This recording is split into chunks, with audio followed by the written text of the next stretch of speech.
You ever find yourself saying yes to something when every part of you really wants to say no? Well, there's a reason for that. Today, we're going to crack open the secrets from Robert Cialdini's amazing book, Influence. We're talking about the hidden psychological triggers that are pulling our strings every single day. Okay, so it all kicks off with this wild story Cialdini tells. He had a friend who owned a jewelry store, right? And she had this whole display case of turquoise jewelry. And it just would not sell. I mean, she tried everything and nothing worked. So finally, she's about to leave on a trip, completely fed up, and she scribbles this note for her employee. Price everything in this case times 1/2, but the employee couldn't read her messy handwriting and thought it said times 2. So they doubled the price of everything, and this is where it gets nuts. The whole collection, the stuff that nobody wanted, sold out, like almost instantly. That makes no sense at all, right? I mean, who pays more for something they didn't want in the first place? But this one bizarre event is the key. It cracks open the door to understanding these powerful, almost invisible psychological triggers that Cialdini calls the weapons of influence. All right, so to figure out this whole jewelry mystery, we've got to look at how our brains are wired. We're built to take shortcuts. And hey, it's not just us humans. Take a mother turkey, for example. Her natural enemy is the polecat. She'll attack it on sight. But, and this is wild, if you take a stuffed polecat and put a little recorder inside it that plays the cheep cheep sound of her baby chicks, she'll actually pull it close and mother it. It's like a switch flips. That one little sound triggers a totally automatic response. And believe it or not, we're not that different. We use these kinds of mental shortcuts all the time to get through the day. Cialdini has a great name for this, the click-whir response.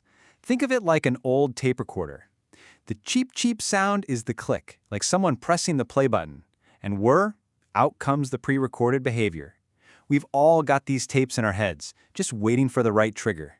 And one of our biggest triggers? It's a single word, because. There was this famous experiment where researchers tried to cut in line for a copy machine. When they said, "Can I cut in line because I'm in a rush?" A real reason? 94% of people said yes. Okay, makes sense. But then they tried it with a totally pointless reason. They said, "Can I cut in line because I have to make copies?" I mean, duh, that's what everyone's there for. And get this, 93% of people still said yes. The reason didn't matter at all. It was just the word because. That was the click, and saying yes was the whir. So, let's bring it all back to that jewelry store. What was going on there? Well, the customers were mostly tourists. They didn't know a thing about turquoise jewelry. So they fell back on a simple shortcut they'd learned their whole lives. Expensive equals good. The crazy high price tag was the click. And the whir? Everyone's suddenly buying the jewelry. Okay, so now that we get the click-whir idea, let's dive into the first major weapon of influence. And honestly, this one might be the most powerful of all. It's the deep-seated, universal human need to give something back, the rule of reciprocation. Yeah, this quote from Emerson just nails it, doesn't it? Pay every debt as if God wrote the bill. It's something that's baked into us from childhood. Don't be a freeloader. Don't be ungrateful. You always pay back what you're given. The rule itself is actually super simple. If someone gives you something, you feel this powerful, almost uncomfortable urge to give them something back. It's the social glue, you know? It's what lets us trust each other and build, well, everything. But how powerful are we talking? I mean, really? Well, let me throw a number at you. $5,000. This number is at the heart of one of the most unbelievable stories of reciprocity you will ever hear. Okay, get this. The year is 1985. Ethiopia is suffering through one of the worst famines in modern history. People are starving. And yet the country sends $5,000 to Mexico City to help with earthquake relief. Why on earth would they do that? Because 50 years earlier, all the way back in 1935, Mexico had sent aid to Ethiopia when Italy invaded. That feeling of debt was so strong, it lasted for 50 years and it was stronger than famine. That's just, wow. So this rule is obviously essential for us as a species. But that automatic click-whir nature of it, that's what makes it so easy to abuse. It can be turned into a weapon that forces us into really unfair exchanges. So here's the kicker. Did you ever notice that you don't actually have to ask for the favor to feel like you owe someone? In fact, sometimes the most powerful gifts are the ones you never wanted in the first place. There's a perfect experiment that shows this. A guy, let's call him Joe, is part of a study. During a break, he leaves and comes back with a Coke for another participant. Just a 10-cent Coke, totally unasked for. Later, Joe asks that person if they want to buy some raffle tickets. And what happened? The people who got the surprise Coke bought twice as many raffle tickets as the people who didn't. We're talking a 500% return on his investment, all from a cheap soda they didn't even ask for. So this is how the rule gets weaponized. And in that Coke study, it didn't even matter if people liked Joe. The feeling of obligation was stronger than their personal feelings. You might remember the Hare Krishnas in airports. They'd push a flower into your hand. You didn't ask for it, you didn't want it, but suddenly you felt this pressure to give a donation, right? That's the rule in action, an uninvited debt that triggers an unfair exchange.